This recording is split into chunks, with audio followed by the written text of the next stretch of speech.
Dime tu verdad, baby, ella te está sacando. Tú no sabes cómo estoy sufriendo, esto te lo tengo que decir. Cuéntame, tu despedida para mí fue dura. ¿Será que te llevo a la luna? Y yo no supe hacerlo así. Te estaba buscando, por la calle gritando. Esto me está matando, oh no.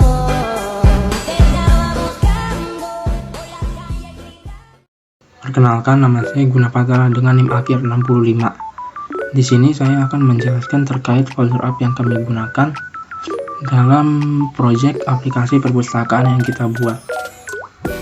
Nah, jadi folder app ini merupakan folder utama yang digunakan untuk mengatur komponen inti aplikasi. Folder app ini ada 3 ya, yaitu HTTP, models, dan provider. Kita bahas dari HTTP terlebih dahulu. Nah, folder HTTP ini yaitu folder untuk menyimpan semua controller aplikasi Laravel, di mana controller ini bertugas menangani permintaan atau request dari user dan mengembalikan respon. Untuk controller yang kita gunakan yaitu controller untuk data buku,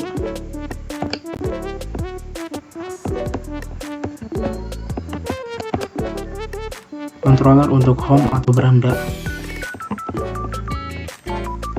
controller untuk notifikasi, controller untuk review buku, dan controller untuk user atau lebih tepatnya pada bagian profil. Untuk controller PHP ini bawaannya kita juga tidak menggunakannya. Nah, controller yang kita gunakan juga dibagi menjadi 4 ya, yaitu untuk admin, autentikasi, mahasiswa, dan staff. Untuk admin, controller yang kita gunakan yaitu untuk melihat data buku untuk admin,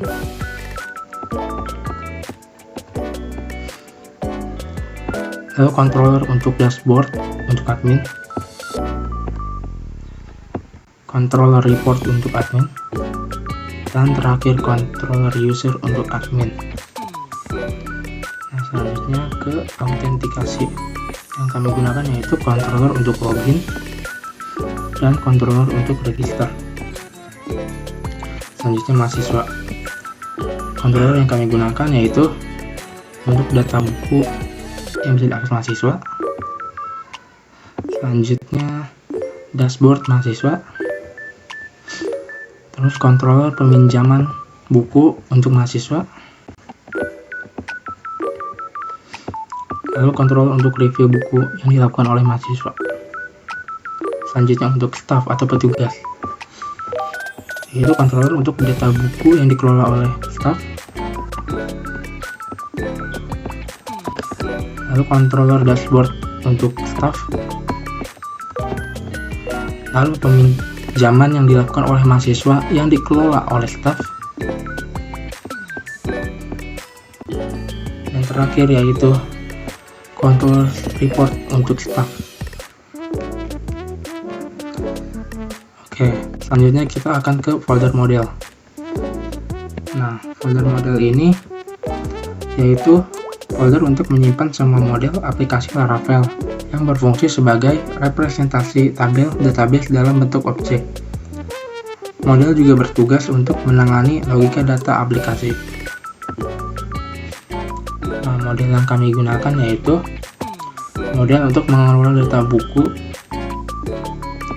model untuk mengelola data kategori, mengelola data denda apabila mahasiswa telat mengembalikan buku. Lalu model untuk mengelola data peminjaman dan juga peminjaman status. Lalu model untuk mengelola notifikasi. Lalu model untuk mengelola reservasi buku beserta statusnya. Model untuk mengelola data review buku. Model untuk mengelola data role. Dan terakhir model untuk mengelola data user.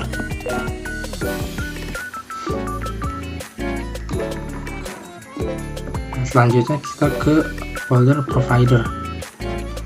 Folder provider ini digunakan untuk menyimpan service provider, yaitu kelas yang bertugas mendaftarkan dan mengatur layanan utama Laravel.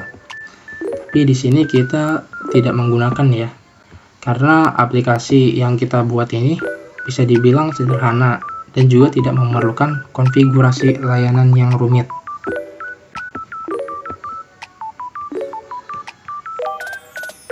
Nah, kesimpulannya, folder app ini merupakan pusat logika aplikasi, bisa dibilang juga bertindak sebagai otak yang menjalankan semua operasi backend Laravel, dari pengolahan data hingga konfigurasi layanan. Sekian dari saya, akan dilanjutkan oleh rekan saya. Baik, izinkan saya memperkenalkan diri. Nama saya Nabila Putri Nuraini dengan NIM 333723076. Di sini saya akan melanjutkan penjelasan yang sudah dijelaskan teman saya sebelumnya. Di sini saya akan menjelaskan tentang bootstrap-nya, yaitu ada app.php dan providers.php.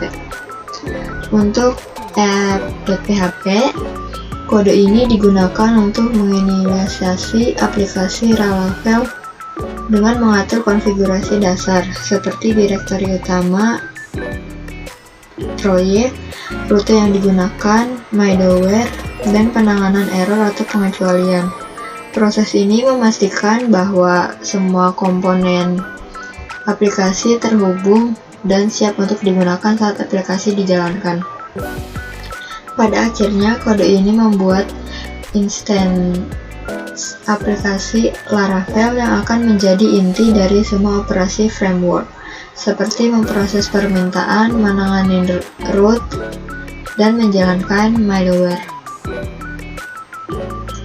Lalu selanjutnya ada providers.php.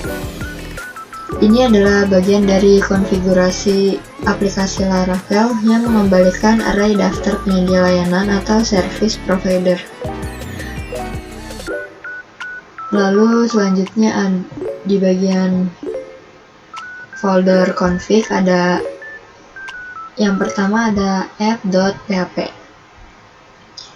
Ini merupakan file konfigurasi utama aplikasi Laravel.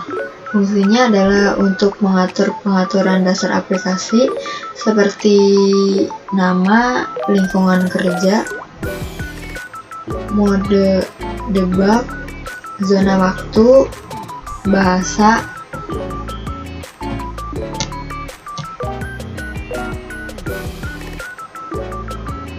kunci enkripsi,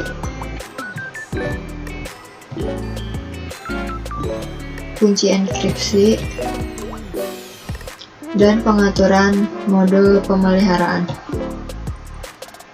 File ini memungkinkan aplikasi untuk beradaptasi dengan berbagai lingkungan tanpa mengubah kode secara langsung, karena sebagian besar pengaturannya diambil dari file env. Lalu selanjutnya ada out.php. Kode ini untuk konfigurasi autentikasi Laravel yang mengatur cara aplikasi, menangani proses login, pengelolaan pengguna, dan reset password. File ini memastikan sistem autentikasi berjalan dengan baik sesuai kebutuhan, termasuk mekanisme keamanan seperti waktu kadaluarsa, token reset password, di sini token reset password, dan pengelolaan penyedia data pengguna. Lalu selanjutnya ada change.php. Ini mengkonfigurasi sistem change di Laravel yang digunakan untuk mempercepat aplikasi dengan menyimpan data sementara. Secara keseluruhan, file ini mengatur default change store, menentukan penyimpanan change default yang digunakan jika tidak disebutkan lain. Lalu selanjutnya ada change store, berbagai driver untuk penyimpanan change seperti array, database, file, memcache, Redis, DynamoDB, dan Octane, masing-masing dengan konfigurasi spesifik. Lalu selanjutnya ada cache key prefix, menambahkan prefix pada kunci. Cache untuk menghindari bentrokan dengan aplikasi lain yang menggunakan cache yang sama. Lalu selanjutnya ada database.php. Ini adalah konfigurasi untuk pengaturan database di Laravel. Penjelasan keseluruhan dari setiap bagiannya, yang pertama ada default database connection. Ini untuk menentukan koneksi database default yang digunakan oleh aplikasi. Jika tidak ada koneksi yang disebutkan secara eksplisit, koneksi ini akan digunakan. Lalu selanjutnya ada database connection. Menyediakan konfigurasi untuk berbagai jenis database yang didukung oleh Laravel seperti SQLite, MySQL, MariaDB, PostgreSQL atau PGSQL, dan SQL Server atau SQL SRP. Setiap koneksi memiliki pengaturan seperti host, port, nama database, username, password, dan lain-lain. Lalu selanjutnya ada migration repository table, mengatur nama tabel yang digunakan untuk melacak migrasi yang telah dijalankan di database. Ini membantu Laravel mengetahui migrasi mana yang telah diterapkan. Lalu selanjutnya ada Redis database, mengonfigurasi pengaturan untuk Redis yang digunakan sebagai penyimpanan cache dan antrian di Laravel. Redis dapat digunakan untuk penyimpanan data sementara yang cepat. Konfigurasi ini mencakup pengaturan untuk koneksi default dan cache Redis. Lalu selanjutnya ada file systems.php. Konfigurasi ini mengatur sistem penyimpanan file di Laravel. Yang pertama ada default file system disk, menentukan disk file system default yang akan digunakan oleh aplikasi Laravel untuk penyimpanan file. Misalnya disk lokal digunakan untuk menyimpan file di server lokal, atau disk cloud seperti S3 untuk menyimpan file di layanan penyimpanan cloud seperti Amazon S3. Lalu selanjutnya ada file system disk. Di bagian ini kita dapat mengonfigurasi berbagai disk yang digunakan untuk penyimpanan file. Ada beberapa pilihan driver yang didukung. Yang pertama ada lokal, menyimpan file di server lokal dengan dua contoh konfigurasi. Lokal untuk file pribadi disimpan di storage /app/private. Public untuk file yang dapat diakses publik disimpan di storage /app/public dan dapat diakses melalui URL aplikasi. Lalu selanjutnya ada S3, menyimpan file menggunakan Amazon S3 dengan konfigurasi untuk kunci akses AWS, bucket, region, dan endpoint. Lalu ada symbolic link. Bagian ini mengonfigurasi link simbolik yang akan dibuat ketika perintah artisan storage link dijalankan. Lalu selanjutnya ada logging.php. Konfigurasi ini mengatur saluran log di Laravel yang menentukan bagaimana dan kemana log aplikasi dikirim. Beberapa pengaturan pentingnya, yang pertama ada default, menentukan saluran log default yang digunakan aplikasi.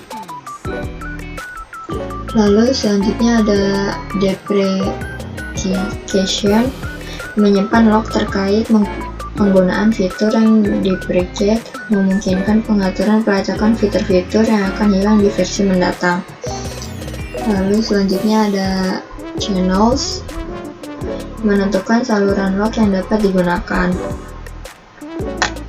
seperti single, daily, Slack, Papertrail, stder,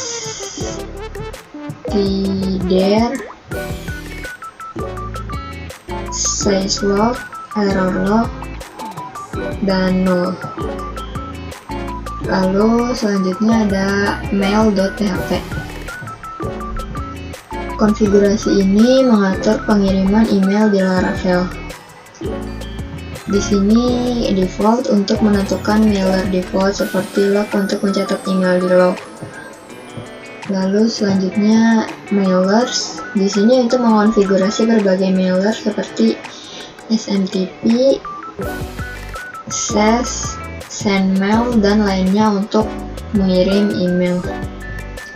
Lalu selanjutnya ada from untuk menentukan alamat dan nama pengirim untuk semua email yang dikirim oleh aplikasi. Selanjutnya ada qw.php. Konfigurasi ini mengatur sistem antrian atau QW di Laravel. Default untuk menentukan koneksi antrian default seperti database. Connection untuk mengonfigurasi koneksi antrian untuk berbagai backend seperti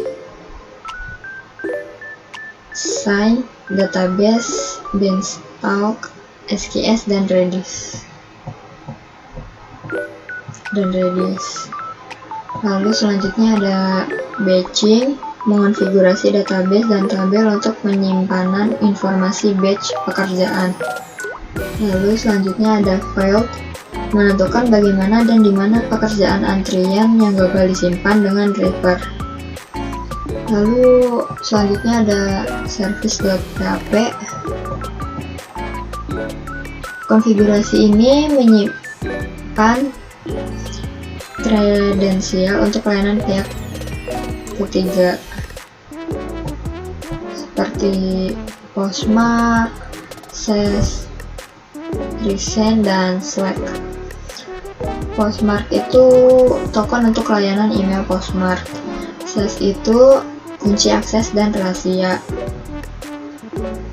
Lalu Resend itu kunci untuk layanan Resend, dan Slack itu kredensial untuk bot Slack. Lalu yang terakhir ada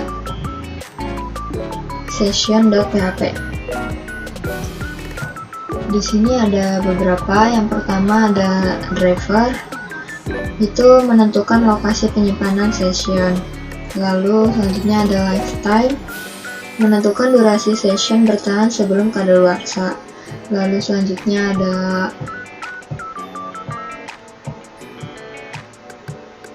cookie, nama cookie untuk menyimpan session di browser.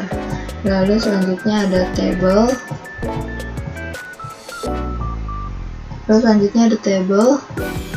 Untuk menentukan nama tabel untuk session jika menggunakan database.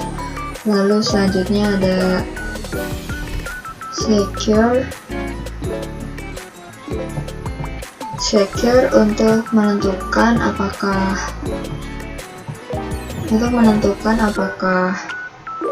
cookie hanya dapat dikirim melalui HTTPS.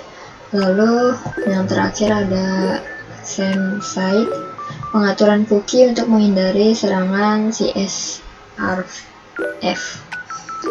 Demikian dapat saya sampaikan. Selanjutnya akan dijelaskan oleh teman saya selanjutnya. Baik, Assalamualaikum warahmatullahi wabarakatuh. Izin memperkenalkan diri, nama saya Wahidah Fajar Ardiani dengan NIM 33372300048. Baik, terima kasih kepada teman saya yang telah menjelaskan file-file sebelumnya. Izinkan saya untuk meneruskan untuk menjelaskan tentang database dan juga nanti akan saya jelaskan tentang public. Nah, yang pertama ini database. Nah, di database ini ada user factory.php. Ini berisi template untuk menghasilkan data user dengan atribut seperti nama, email, dan juga password. Nah, seperti ini. Kemudian ada file migration ini. Yang pertama nih ada create cache table. Ini tuh digunakan untuk menyimpan data cache sementara. Selanjutnya ada create jobs table.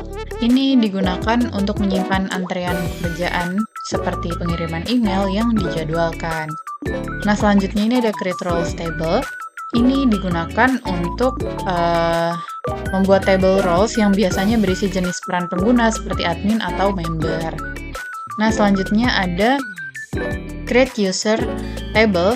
Ini membuat table user, tempat menyimpan data pengguna seperti nama, email, password, dan lain-lain. Nah, selanjutnya ada create categories table. Ini digunakan untuk membuat tabel kategoris untuk kategori buku, misalnya fiksi, teknologi, non-fiksi, ataupun lainnya. Selanjutnya ini ada create books table. Ini digunakan untuk membuat tabel buku untuk menyimpan informasi buku seperti judul, penulis, ataupun ISBN-nya. Nah, selanjutnya ini ada create loan status table. Ini membuat table loan status yang menyimpan status peminjaman seperti dipinjam ataupun dikembalikan. Nah, selanjutnya ini ada create loans table. Ini digunakan untuk membuat tabel loans yang mencatat data peminjaman buku oleh pengguna. Nah, selanjutnya ini ada create review table. Ini membuat tabel review untuk menyimpan ulasan atau review pengguna tentang buku. Seperti itu. Selanjutnya ada create notification table. Ini membuat tabel notifikasi untuk menyimpan notifikasi yang dikirimkan ke pengguna. Selanjutnya ada create fines table. Ini digunakan untuk membuat tabel fines untuk menyimpan data denda jika pengguna terlambat mengembalikan bukunya. Nah, selanjutnya ini ada create reservation status table. Ini digunakan untuk membuat tabel reservation status yang menyimpan status reservasi seperti pending ataupun diterima. Selanjutnya ada yang terakhir ini create reservation table. Jadi ini membuat tabel reservasi untuk mencatat data reservasi buku oleh penggunanya. Oke, selanjutnya aku akan menjelaskan tentang seeder. Nah, di seeder ini digunakan untuk mengisi table yang tadi udah kita buat di migration ini, sehingga database sudah memiliki data penting saat proyeknya dijalankan. Yang pertama nih ada book table seeder. Seperti ini, lumayan panjang. Jadi book table seeder ini mengisi table books dengan daftar buku awal, contohnya judul buku dan juga pengarang. Nah, selanjutnya ini ada categories table seeder. Ini mengisi table kategoris dengan kategori buku seperti novel, teknologi, fiksi, non-fiksi, science fiction, dan lain-lain. Kemudian ada database seeder. Ini seeder utama yang mengatur agar semua seeder lainnya nih bisa dijalankan.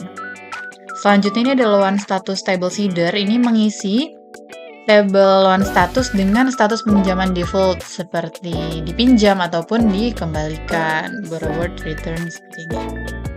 Nah, selanjutnya ada roles table seeder. Ini mengisi table roles dengan peran pengguna awal seperti admin ataupun staff ataupun mahasiswa. Nah, selanjutnya ini user table seeder. Nah, user table seeder ini untuk mengisi table user dengan pengguna awal, misalnya admin ataupun petugas ataupun mahasiswa. Nah, di sini ada Lano juga, ada Pak Royan juga. Nah, jadi apa sih hubungannya migration sama seeder ini? Jadi hubungannya ini migration ini membuat struktur table di database, sedangkan seeder ini untuk mengisi table tersebut dengan data awal agar sistem bisa langsung digunakan. Oke, sekarang kita lanjut ke public. Nah, di public ini ada build. Nah, build ini berisi file-file hasil proses build dari framework front seperti React, Vue, ataupun Laravel Mix. Nah, di sini tuh ada aset. Nah, aset ini berisi file CSS, kemudian JavaScript, dan manifest JSON yang digunakan untuk mengoptimalkan performa website.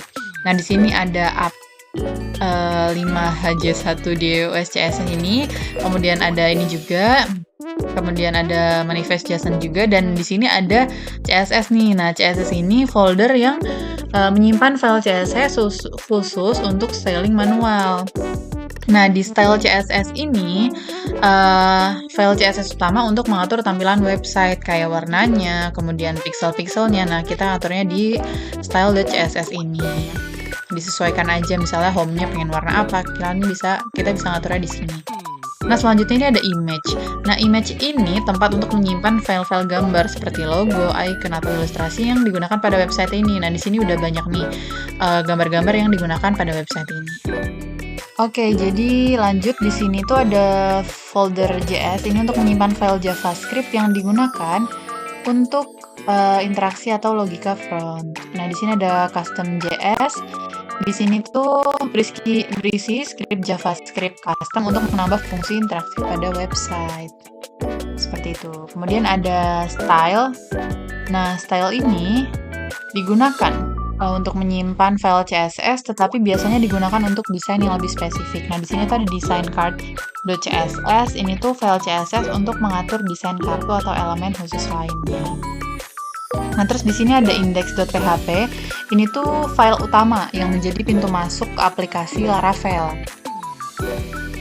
File ini tuh menangani semua request dan mengarahkan ke framework Laravelnya. Nah, jadi kesimpulannya adalah folder publik ini tempat file-file yang dapat diakses oleh pengguna melalui URL. Nah, tadi udah kita lihat dari build sampai di index PHP-nya ini. Jadi ini tuh bisa mengatur tampilan, kemudian menyediakan interaksi, kemudian menyimpan aset penting seperti gambar, icon, dan lain-lain, dan juga menyediakan konfigurasi untuk server dan mesin pencari. Assalamualaikum warahmatullahi wabarakatuh. Perkenalkan, nama saya Silvati Hadiat dengan NIM 3372350. Di sini saya akan melanjutkan teman saya, yaitu menjelaskan bagian folder resource dan roots. Nah, pertama bagian folder resource. Dalam folder resource menyimpan file front-end yang digunakan untuk menampilkan antarmuka pengguna seperti CSS, JavaScript, dan Vue.Blade. Yang pertamanya itu CSS. Nah, CSS ini digunakan untuk mendesain tampilan aplikasi seperti warna, tata letak, dan animasi. Lalu dari JavaScript atau JS, yang pertama FJS. Nah, FJS ini untuk mengatur interaksi front-end seperti validasi front atau efek animasi. Lalu Bootstrap, di sini Bootstrap itu untuk memuat konfigurasi untuk framework seperti Bootstrap. Lalu Views. Nah, Views ini di sini ada admin, berisi admin, out, errors, home, layouts, mahasiswa, notification, reviews, staff, dan user. Lalu ada index dan welcome. Lalu yang pertama admin. Admin ini tampilan khusus admin seperti kelola buku, dashboard, laporan, dan pengguna. Lalu outs ini berisi tampilan login dan registrasi pengguna. Error di sini menangani tampilan error seperti error 403 jika akses ditolak. Lalu ada home ini menampilkan katalog buku, detail buku, dan indeks buku, halaman utama buku. Lalu ada layouts. Nah, layouts ini berisi template utama app.blade.php, app.blade.php untuk struktur halaman seperti header dan footer. Lalu ada mahasiswa di sini yaitu untuk menampilkan tampilan untuk mahasiswa seperti buku, pinjaman, ulasan, dan dashboard. Lalu ada notification. Notification ini berisi template notifikasi jika ada notifikasi. Nah, untuk staff lalu dilanjut review. Review ini berisi rating atau komen untuk mengisi rating dan komen. Lalu stub. Stub di sini tampilan khusus stub seperti laporan dan kelola pinjaman. Lalu user mengelola profil pengguna seperti halaman edit profil atau daftar pengguna. Nah, lalu dilanjut routes. Dalam routes ini mengatur alur navigasi aplikasi yaitu menghubungkan URL yang diminta pengguna ke controller atau view tertentu. Di sini ada konsol PHP. Di sini konsol PHP ini digunakan untuk mendefinisikan perintah artisan, yaitu perintah khusus yang bisa dijalankan melalui terminal seperti migrasi database. Lalu ada WPHP. Di sini semua root yang digunakan oleh aplikasi web didefinisikan di sini. Contohnya ada URL login, dashboard, dan lain-lain. File ini juga digunakan untuk mengatur middleware, misalnya mengatur halaman mana yang hanya bisa diakses oleh admin. Lalu ada cukup segitu saja penjelasan dari saya. Selanjutnya akan dilanjutkan oleh rekan saya. Baik, perkenalkan, nama saya Adi Magus Sugianto dengan NIM akhir 016. Berikutnya saya akan menjelaskan isi dari folder storage ini. Isinya ada 3, app, framework, dan logs. Tapi di dalam file ini ada file lagi. Ada banyak beranak mereka. Walaupun beranak seperti ini, mereka itu isi cuma video. Ini dong, isinya tidak seru, titik dong. Nah, kasih isinya gitu. Jadi, file titik ini digunakan untuk memberitahu si kit agar tidak baca file atau folder tertentu. Ini ada tanda bintang. Tanda bintang ini berarti abaikan semua file dan folder di dalam direktori tersebut. Untuk yang tanda ini, tandanya titik berarti kecualikan file titik dari aturan tersebut, aturan zip. Kenapa sih semua file ini diabaikan? Itu semua karena semua file di storage ini datanya bersifat sementara. Isi folder storage biasanya hanya file sementara yang berubah-ubah, sehingga tidak perlu disimpan di repository. Setelah menjelaskan fungsi-fungsi Gitignore, berikutnya saya akan menjelaskan folder-folder yang ada di dalam storage ini. Pertama ada storage folder app ini. Nah, di folder app ini isinya ada private dan public. Yang pertama kita menjelaskan dulu folder app. Folder ini digunakan untuk menyimpan file yang diunggah atau dihasilkan oleh aplikasi. Private ini adalah file yang bersifat private atau hanya digunakan di backend aplikasi. Lalu ada public, file yang diakses oleh publik melalui URL. Selanjutnya ada framework, isinya ada chat, session, testing, dan view. Kita akan cek. File chat menyimpan chat aplikasi termasuk konfigurasi dan hasil query database. Yang kedua ada session. Session ini berfungsi untuk menyimpan data si pengguna. Lalu testing. File testing ini menyimpan file sementara saat aplikasi sedang menjalani pengujian. Lalu ada file views. File views ini menyimpan versi yang sudah dikompil dari template lab.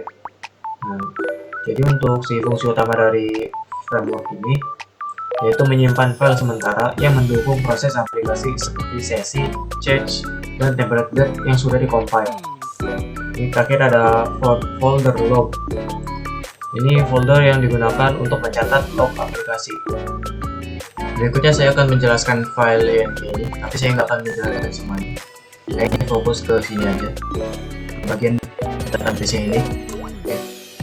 Jadi konfigurasi database pada file INV ini itu tugasnya untuk mengatur koneksi antara aplikasi dan server database. Lalu kita akan melanjutkan ke bagian penjelasannya. Yang pertama ada DB Connection MySQL. Ini bertujuan untuk menentukan jenis database yang digunakan, yaitu MySQL. Jadi nanti si Laravel akan membuat database yang bentuk jenis ininya ke database-nya MySQL. Yang kedua ada DB Host. Ini adalah alamat IP lokal. bukan publik, bukan apa, tapi lokal di PC kalian, di device kalian. Yang ketiga ada DB port 3306. Ini port standar yang digunakan MySQL untuk menerima koneksi. Yang keempat ada DB database. Ini adalah nama database yang digunakan oleh aplikasi. Ini namanya bisa diganti-ganti sesuka kalian. Yang kelima ada DB username root. Nah, ini adalah nama pengguna untuk mengakses database. Jadi root ini adalah pengguna default di MySQL. Biasanya memiliki hak akses penuh ke semua database. Selanjutnya ada DB password. Nah, ini kenapa kosong? Karena yang usernya itu si rootnya ini cuma kita sendiri di laptop kita yang pakai. Jadi nggak bakal ada orang juga yang mau ini pakai. Berikutnya akan dilanjutkan oleh rekan saya. Iya, halo teman-teman sekalian. Perkenalkan, nama saya Emiliano Rusmin Gepo dengan NIM 3372324. Sebelumnya, terima kasih kepada teman-teman saya yang telah menjelaskan tentang susunan direktori dari proyek ini. Kemudian di sini saya akan menjelaskan tentang tampilan dari proyek kami, hasil dari proyek kami. Seperti apa sih kira-kira tampilannya? Mari kita lihat di sini. Bisa dilihat di readme-nya, di dokumentasinya. Kita mengambil deskripsi soal yaitu perpustakaan, di mana nanti ada fitur create buat admin, buat daftar buku, pinjaman, pengembalian, sama pencarian buku. Nantinya ada login untuk admin dan anggota. Kemudian di sini ada feature-nya. Kita di sini bisa memanajemen buku, ada user authentication dan roles. Di sini ada 3 roles nantinya. Ada admin, kemudian ada staff, dan juga ada mahasiswa. Kenapa ada admin sama staff? Di situ tuh admin tuh bisa ngelola user. Bedanya itu cuman admin bisa ngelola user, bisa ngelola buku. Petugas juga sama, petugas bisa ngelola buku, tapi dia tidak bisa ngelola user. Oke, itu sih yang membedakan nantinya admin dengan petugas. Nah, di sini kita menggunakan Laravel 11, Bootstrap, MySQL, Tailwind. Nah, Laravel 11 buat backend, Bootstrap buat front-end, kemudian Tailwind juga buat front-end, dan database-nya kita pakai MySQL. Nah, langkah-langkah untuk menjalankan project ini yaitu kalian bisa copy dulu project ini. Ya, ini nanti linknya saya taruh di deskripsi di YouTube. Oke, kemudian lakukan Composer install. Teman-teman lakukan Composer install dulu. Kalau error berarti teman-teman harus download Composernya dulu di Google. Download Composernya dulu. Kemudian npm install. Nah, npm install juga teman-teman download dulu, yaitu download Node.js kalau belum ada ya. Oke, selanjutnya setelah lakukan install dependency ini, langkah selanjutnya kita melakukan environment setup. Nah, di sini teman-teman copy env kelompok 4.env karena mungkin nantinya di GitHub nggak ke bawah nih env.env-nya tuh nggak ke bawah, jadi saya ganti dengan env kelompok 4. Teman-teman copy dulu jadi .env. Kemudian setelah itu lakukan php artisan key generate untuk membaca si env-nya nih, .env-nya. Nah, setelah itu kita lakukan database setup dari si .env-nya. Lakukan php artisan migrate. Di sini nantinya program kita bakal membuat database di dalam sini. Dia akan membuat generate database secara auto di sini nantinya dari file .env ini. Nah, nanti dia bakal ngirim ke sini ke localhost kita. Oke. Selanjutnya lakukan php artisan dbseed. Sebenarnya teman-teman boleh nggak ngelakuin ini ya, tapi di sini untuk memudahkan kita dari dalam menambahkan data awal supaya kita nggak masukin secara satu-satu ya gitu. Itu bakal banyak banget dan bakal repot. Di sini kita lakukan php artisan dbseed. Nah, untuk melakukan ini teman-teman harus punya di sini seeder untuk mengirim datanya, seeders untuk mengirim data. Oke. Nah, di sini ada mengirim data buku, ada kategori, database seeder, lawan status, peminjaman, roles, user. Nah, di sini kita bikin data sendiri agar memudahkan kita nantinya dalam membuat data awal ya, untuk mengujinya nanti. Karena kalau masukin satu-satu itu bakal ribet, atau kalau kita login atau register akun tuh bakal lama banget buat satu-satu gitu. Nah, di sini saya udah bikin. Kita lihat untuk user di sini ada admin 1, sesuai dengan seedersnya. Oke, bisa dilihat role 1 itu buat admin, 2 untuk petugas atau staff, yang 3 mahasiswa atau user ya. Oke, ini 2 staff. Oke. Nah, jika sudah, kita lanjut ke build asset. Nah, di sini kita menggunakan front end dan back end ya, teman-teman. Nah, buat back end-nya di sini kita lakukan pakai npm ya, npm run build. Setelah kita lakukan npm run build, buat start-nya kita lakukan npm run dev. Oke, teman-teman bisa buka di terminal yang baru. Nah, di sini saya udah jalanin ya, npm run dev. Nah, untuk backend-nya kita pakai Laravel. Untuk menjalankan Laravel, kita ketik PHP Artisan Start. Oke, kita tunggu dia berjalan. Oke, teman-teman bisa kok ikutin ini. Nanti ada linknya di deskripsi YouTube. Nah, jika sudah berjalan, server sudah berjalan di HTTP 127.8.000. Oke, kita buka. Nah, ini adalah tampilan awalnya. Oh, belum mengirim data, kita refresh dulu.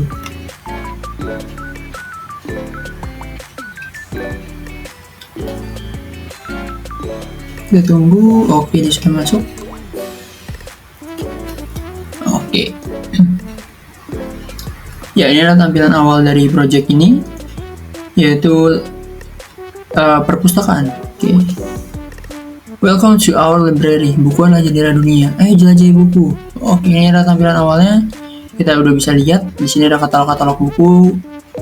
Kita bisa lihat view details. Nah, ini terbit tahun 1925, buku fiksi. Tersedia 5 dari 10 kopi. Oke. Sinopsisnya, ini ada admin, ada reviewnya nih. Kita bisa lihat ada reviewnya. A classic novel that everyone should read. A great book. Oke, ada reviewnya. Dan kita kalau mau menambahkan buku, kita harus login dulu nih. Oke, mau minjam juga kita harus login dulu. Oke.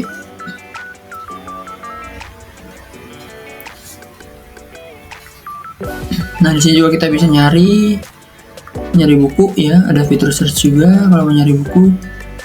Ini tampilan awalnya dulu, baru nanti kita coba login.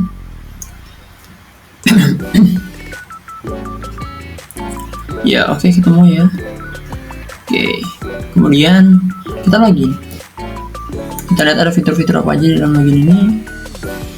Oke, kita login sebagai, pertama itu sebagai user dulu ya. Kita bakal lakuin minjem. Kita login mahasiswa @mentirta.ac.id, passwordnya mahasiswa 123. Yes. Ya. Sesuaikan dengan yang ada di sini ya, teman-teman. Udah saya sediakan. Nah, ini buat loginnya ya. Oke. Login.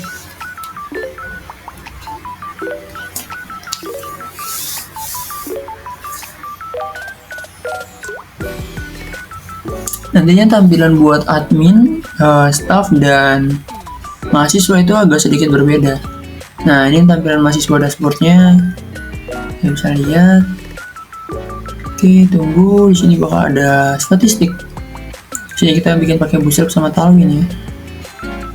Kenapa pakai Tailwind? Karena menurut saya lebih apa ya? Dia tuh sebuah kayak library baru dan lebih gampang aja. Oke. Viewbooks lebih gampang buat diatur aja kalau pakai Tailwind. Oke, nah kita bisa lihat buku-bukunya di sini juga, daftar bukunya. Kemudian kita lihat lagi dashboardnya.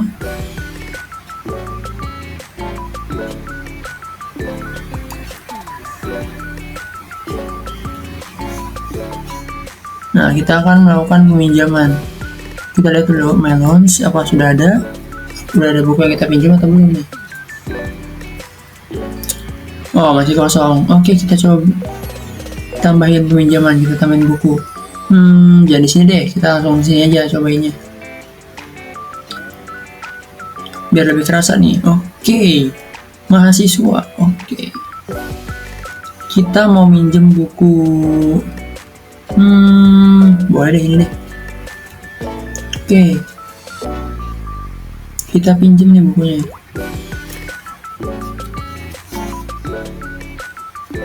Apakah bisa? Oke, 25 copies available. No rindu. Oke. Nah, ini kita bisa nambahin rating ya kalau sudah kita baca. Boleh kita kasih review juga nih, nanti kita tambahin review. Kita pinjam dulu sekarang. Oke, kita pinjam dulu. Lihat garis waktu. Kita minjemnya hari ini ya. Hari ini itu tanggal 27. Balikinnya kapan ya? Besok deh. Tanggal 29, oke. Nah, due date. Oke, dia tuh sebulan ya.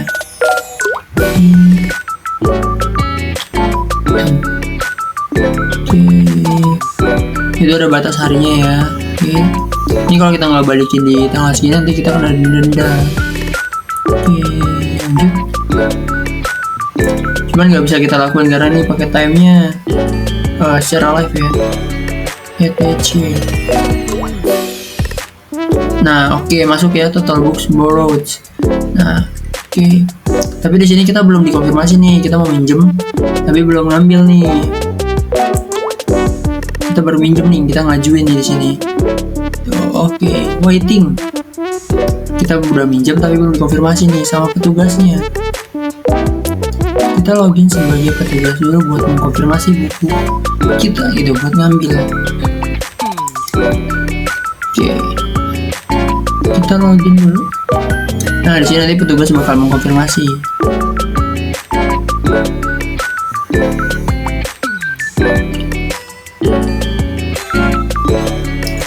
Petugas montir ACID petugas 234.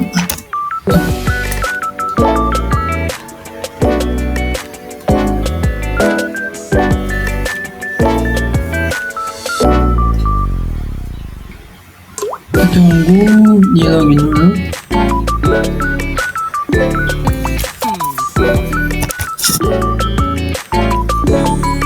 Nah, kita ambil dari petugas. Bisa lihat ada daftar bukunya ada 4, total bukunya ada 4, total mahasiswanya ada 2. Oke, dia hanya bisa melihat staff sama mahasiswa doang ya. Oke, ini book overview, jadi ini jumlah buku fiction itu ada 2, non-fiction ada 1, dan science fiction itu ada 1. Oke, nah nih loan overview, pinjaman tadi kita tuh udah minjem 1 buku. Oke, kita lihat manage loan.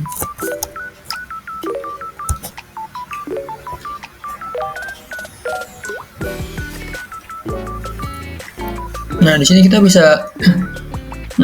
kita bisa menerima peminjaman dan juga mengembalikan. Jadi bisa mereject nih, kita tolak. Misalkan bukunya nggak ada, kita tolak.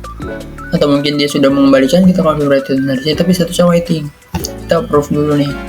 Bukunya kan masih ada tadi tuh. Kita approve peminjaman dia. Kita kasih bukunya. Dia mau minjem ini, oke. Nah, sudah statusnya dipinjam. Oke, kita lihat lagi di dashboardnya.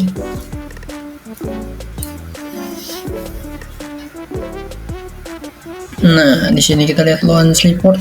Kita juga bisa lihat laporannya.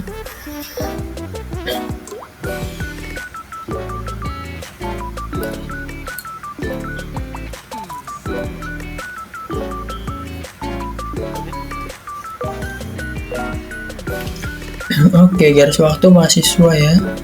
User mahasiswa dia udah minjem. Oke. Kita balik lagi. Di sini petugas juga bisa nambahin buku ya. Bisa melakukan fitur CRUD pada buku juga dia. Dia hanya tidak bisa melakukan fitur CRUD pada user, data user ya, kayak admin. Terus staff itu nggak bisa nambahin diri dia sendiri di sini. Sama nambahin mahasiswa secara langsung juga dia tidak bisa. Kemudian kita bisa lihat di sini box report, ada box report juga. Nanti di admin bakal sama, cuman yang bikin beda itu admin bisa mengelola usernya gitu. Nah, di sini kita lihat box reportnya. Nah, ini berkurang ya. Tadi ada 10 jadi 9 karena habis dipinjam. Oke.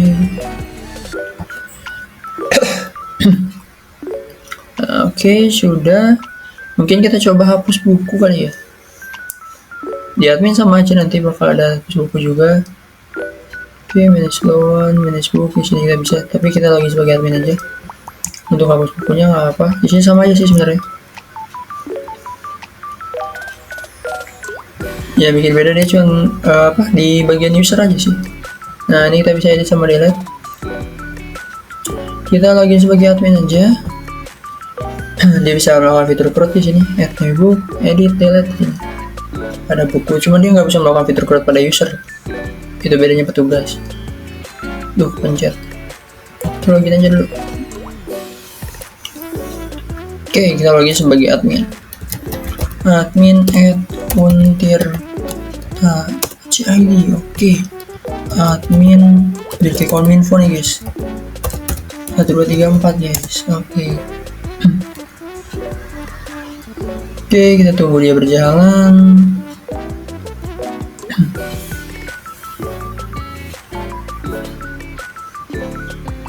Oke, dia sudah masuk admin dashboard. Nah, di sini lihat kan tampilnya ada yang beda. Kalau tadi itu dia nggak bisa lihat admins. Nah, pada petugasnya nggak bisa lihat admins, dan mahasiswa cuma bisa lihat mahasiswa, staff cuma bisa lihat staff sama buku doang. Nah, di sini lihat user by role-nya ada 3. Ada admin, staff, sama mahasiswa. Sedangkan tadi di staff itu cuma ada 2 doang. Oke, sini adminnya ada 1, staffnya ada 2, mahasiswanya ada 2. Oke. Sesuai sama database ya. Nah, ini mahasiswanya ada 2, kita lihat. Lano sama mahasiswa, oke. Oke, nah di sini kita bisa manage user. Ini doang yang bisa beda.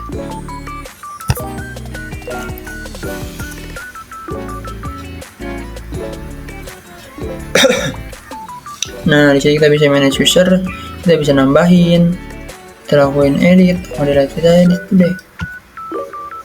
Kita lakukan edit dulu, baru bisa delete. Passwordnya, Paroyan tuh passwordnya apa? Dosen 134, dosen 1234, dosen 134. Kita bisa tambahin dia jadi admin mungkin ya. Dari staff ke admin kita jadiin dia. Oke, tadi tuh kalau mau dikosongin sebenarnya bisa ya. Ini kalau mengedit password aja di sini bisa. Ini saya isi untuk mengedit passwordnya. Kalau dikosongin nggak apa, dia nggak bakal merubah password sebelumnya. Nah, dia sudah jadi admin. Jadi harusnya si staff berkurang. Kita lihat di dashboardnya. Harusnya tampilan di grafiknya tadi akan menyisakan admin jadi 2 dan staff hanya 1. Karena paroyan tadi itu udah dipindahin ke, nah total jadi 1 karena paroyan udah ditambahin ke admin. Oke, sesuai ya. Kita hapus paroyannya. Oke, tunggu ya. Udah sedikit lama. Nah, kita hapus si paroyannya. Delete. Sini kita login sebagai admin 1 ya. Oke, admin user. Oke, setelah berhasil di delete. Oke.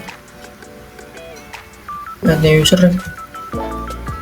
Kita tambahin user baru. Kita cobain semua nih fitur crowd-nya. Berfungsi atau enggak nih? Ya, namanya Cyril deh. Cyril. Untirta dong. Kita harus bangga jadi mahasiswa Untirta. ACID. Passwordnya Cyril 234. Cyril 234. Role-nya sebagai mahasiswa kita bikin. Sudah bisa regi sendiri dari luar. Coba ini kita cobain semua fitur recruitnya. Register tuh dari luar bisa, coba kita cobain semua. Fitur recruitnya pada admin. Oh, private university email. Oke. Kemudian passwordnya tadi Cyril 234. Cyril 234. Padahal tadi kita CID udah CID. Ada sedikit kesalahan kode ini. Oke, kita lanjut aja. Coba mau nggak? Oke, dia mau. Ya sudah ditambahin Cyril sebagai admin. Harusnya kita tambahin sebagai mahasiswa. Kalau ada biarnya aja dulu. Oke, kita lanjut login ke mahasiswa. Tadi dia habis minjem, kita lihat. Udah dikonfirmasi kan tadi pinjamannya.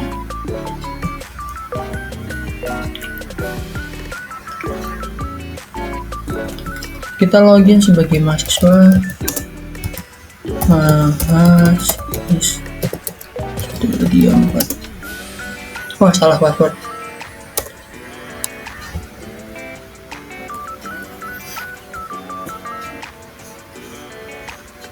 Kita tunggu. Bener nggak tuh passwordnya? Oh benar, oke. Oke, on 24 12 27. Oke, books baru overtime. View books di sini my loans karena udah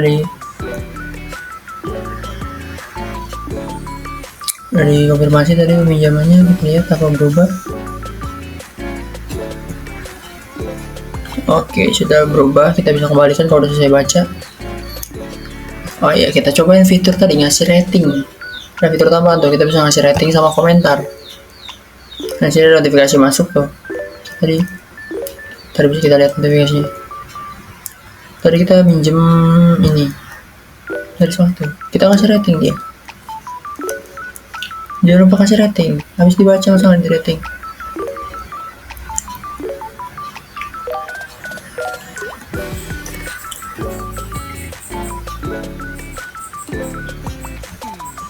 Udah dipinjam, kita kasih rating 5. Gokil nih bukunya. Submit review.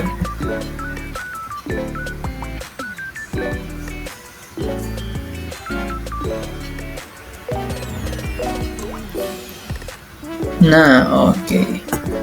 Gokil nih bukunya. Kita bisa edit juga punya kita nih di sini. Oke. Tapi kita nggak bisa ngedit punya orang lain ya. Oke. Ini notifikasi juga. Nah, your loan request for the has been approved. Kita udah terima nih sama si adminnya tadi tuh. Dia langsung ngirim notifikasi. Kita lihat si dashboardnya. Di sini kita juga bisa lihat kalau kita ngasih rating sama review.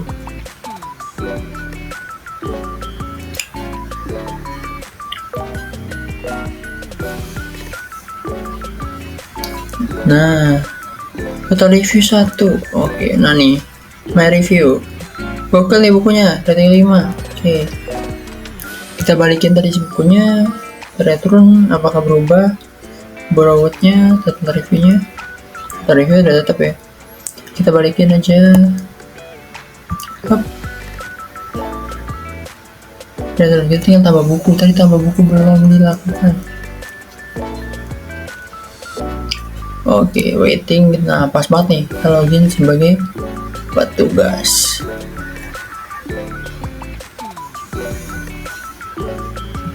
Agak lama ya untuk loadingnya sendiri. Maaf banget teman-teman kalau lama ya. Ini laptopnya agak lambat. Mungkin ada yang berkenan untuk donasi. Oke, kita lanjut. Petugas. Mencetak jadi petugas 3.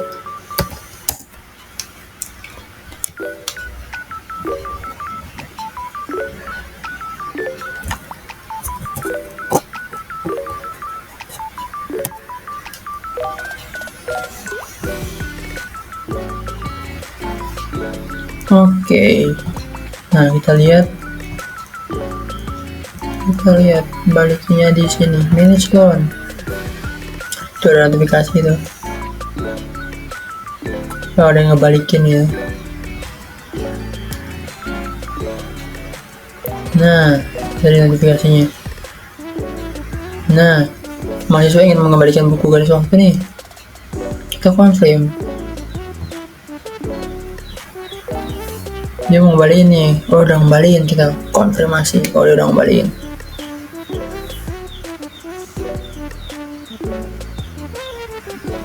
Oke, sudah returned. Kita lihat tadi tuh reviewnya. Masuk di sini. Petugas bisa lihat nggak? Apa cuma dia doang yang bisa lihat? Oh, ratingnya masuk tuh, ada yang ngasih rating. View detail.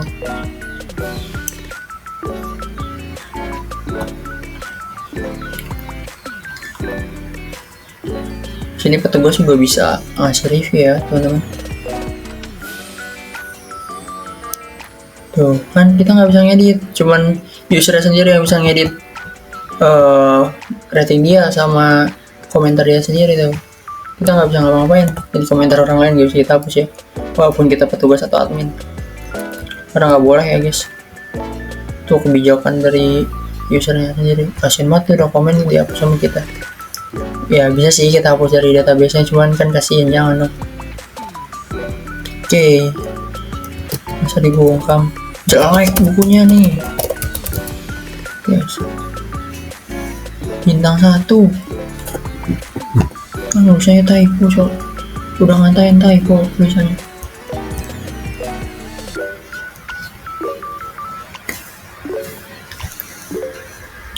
Jelek bukunya. Nah, kita bisa punya kita sendiri. Kita cek di home. Ya, oke, sudah. Tuh, ratingnya diambil dari rata-rata ya. 5 tambah 1 tadi 6, 6 bagi 2. 2 data tadi 3, bener ya? Berdasarkan rata-rata. Oke. Ya, sudah, itu saja. Ini buku dari search sudah coba. Kita bisa lihat lebih banyak di sini. Oh iya, tambah buku. Kita belum nyobain tambah buku, guys. Dashboard. Wah, hampir 30 menit ya.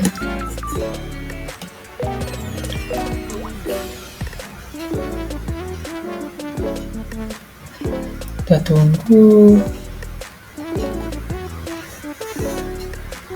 Iya, kita tambahin buku.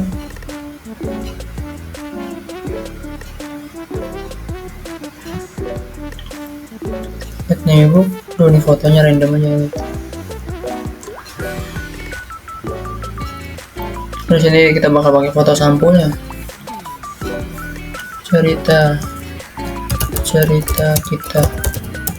Author saya, publisher 2000. Ramen kali ya. Tahun 2019. Pure fiction. Ada 5 aja deh. Dari 10. Sinopsis saya ganteng. Banget, bos.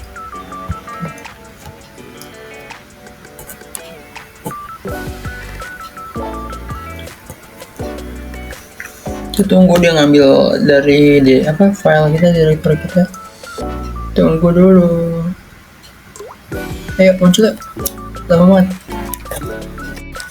Walah, dia muter coy, puyeng.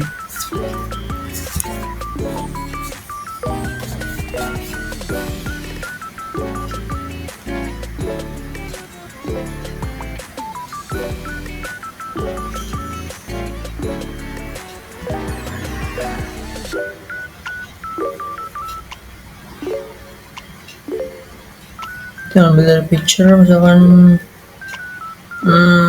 nah dia aja nih.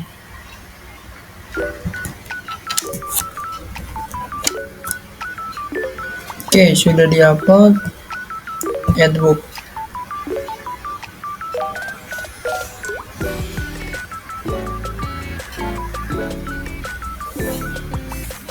Kalau nggak berhasil, fitur recruitnya oke, berhasil. Saya ganteng banget, banget. Kita lihat di home, apakah ditambah di home sini? Oke, ada ya. Ya, keren. Oke, segitu saja. Saya rasa cukup. Oke, kita lanjut. Ya, oke teman-teman. Segitu aja dari saya. Kurang lebihnya mohon maaf apabila masih banyak kekurangan dalam proyek kami. Kami cukupkan. Sekian dan terima kasih.